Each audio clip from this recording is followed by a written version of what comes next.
Ginsburg. Dave, are you on? I am. Hi, Coach. Good to see you. You can't see me. Sorry. You know the deal. Quick question. The playbook offensively. Last year you had to rework the whole thing. What's the task this year? Obviously put in something to keep other teams guessing, but is it more of a tweak or how are you going to work that this year offensively? Well, I mean, it's when you talk schematically, it's a back and forth game of football, sort of. I guess the analogy is chess, but I would say it's even more complicated than chess. I mean, we've got the pieces actually can all move in different directions and different personalities and mindsets and get skill sets, whereas chess pieces, they're all the same no matter where you have a chess piece. He does the same thing according to what he is. So it's like that. There's strategy and there's counter strategy and there's strategy back again. So we love playing that game, being a part of that. I think our offensive coaches are the best in the business at that part of it, and we'll be playing that game going forward, just like we always have. Hey, Coach, it's Kirk McEwen from 98 Rock. I know during the season, it's on to the next game, win or lose. I'm wondering, how much carryover is there from the sting of that early playoff exit last season? Is that in the rearview mirror, or does that drive the players and the coaches? It's both. I mean, it's history. So you move on, you move forward. But it informs us. Shared experiences becomes part of your culture, and part of who we grow and what we grow into going forward. So we take it with us, and it definitely motivates us, and we learn from it. You win or you learn. And we learned a lot from that game. Coach, it's Todd Carpenter from SI. With the sort of the challenges you have at training camp and what you're going to need on special teams, how is it going to be difficult to carry 3 quarterbacks this year? I know you've been able to do it, I think, the past 2 seasons. Well, we'll see. That's a good question. Sorry about that. We'll see. I mean, we historically didn't carry 3 quarterbacks just because you can use that extra roster spot. Special teams, extra linemen, a specialty player, pass rusher, things like that we've done in the past. But we've had the 3 guys that we like, and we didn't necessarily think the guys we had would make it to the practice squad. In last year's case, Trace. So that's what we did last year, and this year I would say that's the plan, and we'll just have to see how it shakes out. Hey, Coach, Jerry Sandusky. Hope you're enjoying the early days of training camp. With what you're doing on the field right now in the meeting rooms, is that giving you much insight into your depth chart, or do you have to wait until you put on pads to really get a sense of where guys stand? Well, again, it's a both. I mean, it's the fact that we learn a lot, but we're teaching. We're really not. Nothing's competitive. There are no contests out there right now. Nobody's going against somebody else in a contest. They're really going against themselves, their ability to learn the offense, execute, play fast, and do the right things, not jump off sides, for instance, things like that. So we're working on all those sort of things as we go, and then the contest will happen once we put the pads on in training camp. To jump off of what Jerry just said, hi, it's Aditi with the NFL Network. How do you approximate, without the preseason games, how do you approximate the physicality, and how do you actually gauge whether guys are ready for that or not? How do you judge them too? How do you make those evaluations? No, that's exactly right. It's a challenge. The veteran guys won't be an issue. They've got a body of work. It's the young guys, rookies, second-year players that haven't played as much. So we're going to have to put those guys in those situations as much as we can. It won't be like a game. There's nothing like a game. But practice, it probably in football, you can approximate football probably. It's a practice sport, it really is. So we'll put them in scrimmage situations probably. We'll have periods that are live. We'll have that for the young guys. Not too many, but enough, hopefully, to get a good feel for where we're at with those guys. But it's a great question, and I don't think you'll ever really know anything, Aditi, until we line up and play the real games. There'll be a lot more questions that'll be answered in the real games than ever before. Well, if I could just follow quickly, do you think you'll hit more this camp than you do in a regular camp? Because of that? Yeah, because of that. I mean, we will hit more in practice. I mean, those we won't hit as much overall because we won't have the preseason games. That's where most of those live reps come. So it won't be overall as much hitting, so to speak, but we'll have more in practice than we normally do, yes. Hey, John, this is James from ESPN.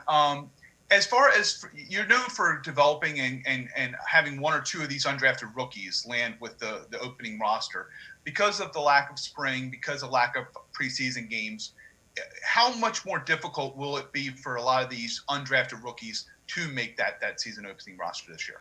I don't know how much more, but certainly tougher. There's no question. I mean, those guys have been put in the tough spot, the toughest spot of the 320 players that got released before they ever got any kind of a chance. So you feel worse for those guys. At least the guys who are here have an opportunity. Hey, John Childs with the Baltimore Sun. We're talking to Calais Campbell right after you. And I guess when you get a player of that stature joining your culture, which is already well established, do you find that it's pretty seamless? Yes. Yeah, it's been great. I mean, he's a leader. He's already a leader. And he knows, structures of defenses. There's nothing he hasn't seen before. He needs to learn terminology. He's doing that seamlessly. Absolutely, it's more seamless. It's been great. John, this is Jeff Saribek. I guess I'm asking you this because it seems every coach is getting this question. Have you guys talked about possibly quarantining a quarterback or a player at a certain position to prepare in case of the pandemic? We've talked about it. Sure, those are all options on the table. There's options from. I'm sure the league will continue to talk about those things. You could quarantine your whole team from Tuesday till game time, then give them a couple of days and get them back in quarantine if necessary. But that all those type of moves come with counter issues. There are consequences to everything that you do, and you got to balance all that out as best you can. So I don't think it's no different than what the country deals with, what the government deals with. You've got to balance things out. You've got to use common sense. It's easy to nitpick and criticize, but one size fits all.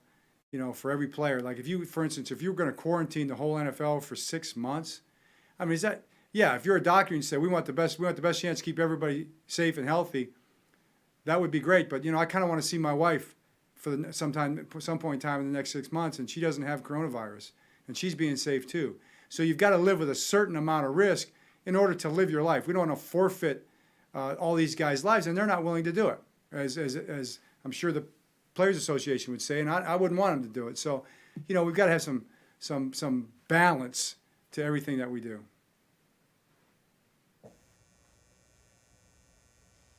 I'm Jimena Lugo La Torre from Ravens Spanish Radio. Coach, are you still training with a loud crowd sound with those big speakers? You're talking about the loud sound at training camp? Are we gonna have the loud sound? Is that what you're asking? Yes, you're gonna continue training with the loud crowd sound with those big speakers when we don't gonna have fans. Yes, we are. Now we'll probably do mostly music, but we may put some crowd noise out there. I don't know why, because I don't think we're gonna have any this year. So, but our players and me, I like the music, so we'll put the music out there. And we'll make that part of a distraction. I think it's good to have to concentrate and cut through the sounds and the music. And plus, as long as the songs are good, as long as I like the songs, then it's all good. But when I start not liking the songs, then we have to adjust. You have, in the last couple days, had a national publication say you have the number 1 defense, the number 2 offense. You have a national radio host say he expects you to go 16-0. Do you like being the favored champ? Is that something you have to cut through, or something you need to talk about with your guys? Well, I mean, I get all that. I'm provided with all those things. I also seen where Pittsburgh's going to win the division. I saw Cleveland's been picked by some people to win the division because they've as far as the changes they've made there. That we're Lamar's going to regress, our defense is going to regress.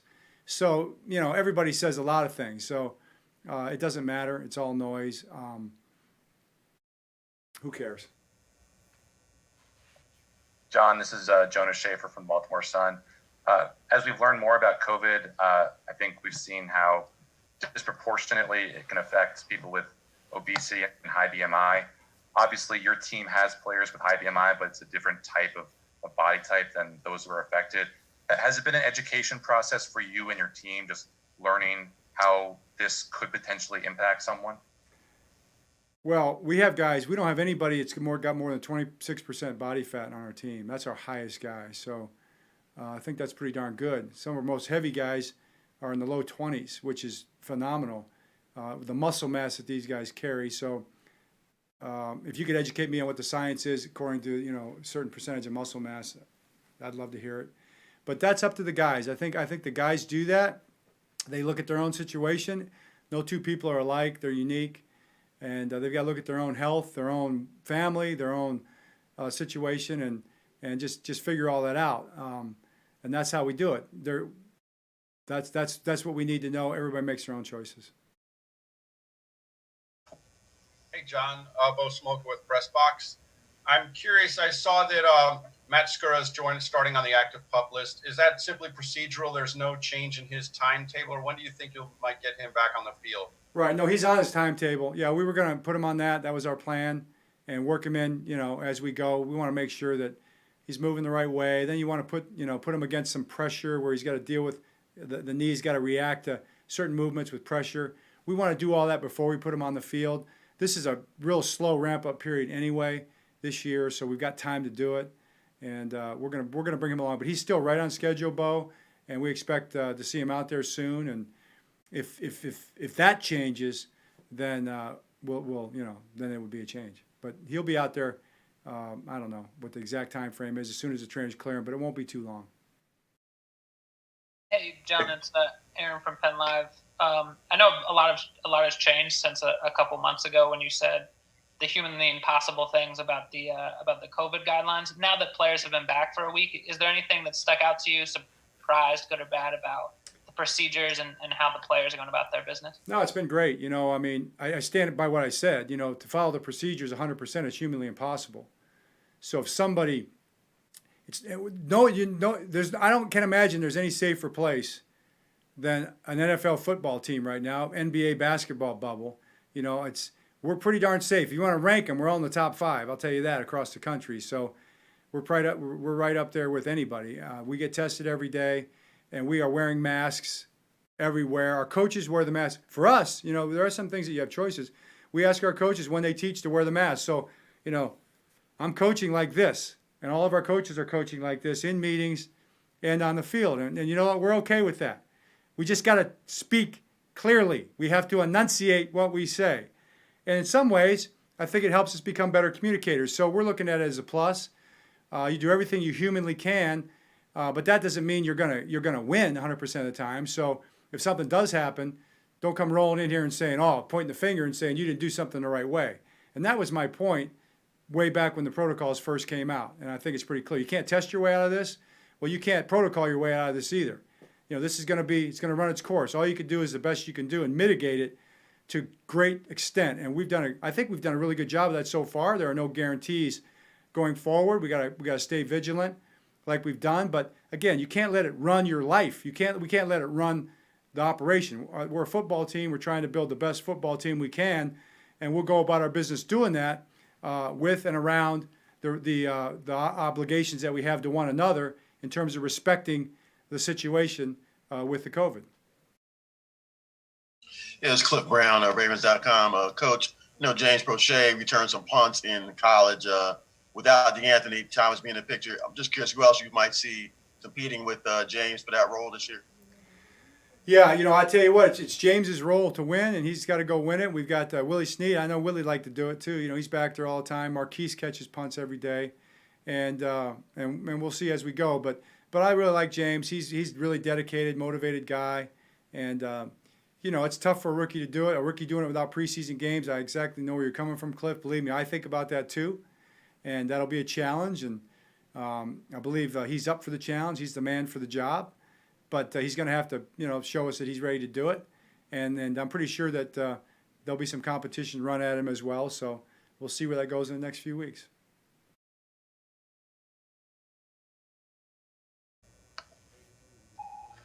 Okay, thank you for your time, Coach. To the media, we will put you in a waiting room, and as soon as we have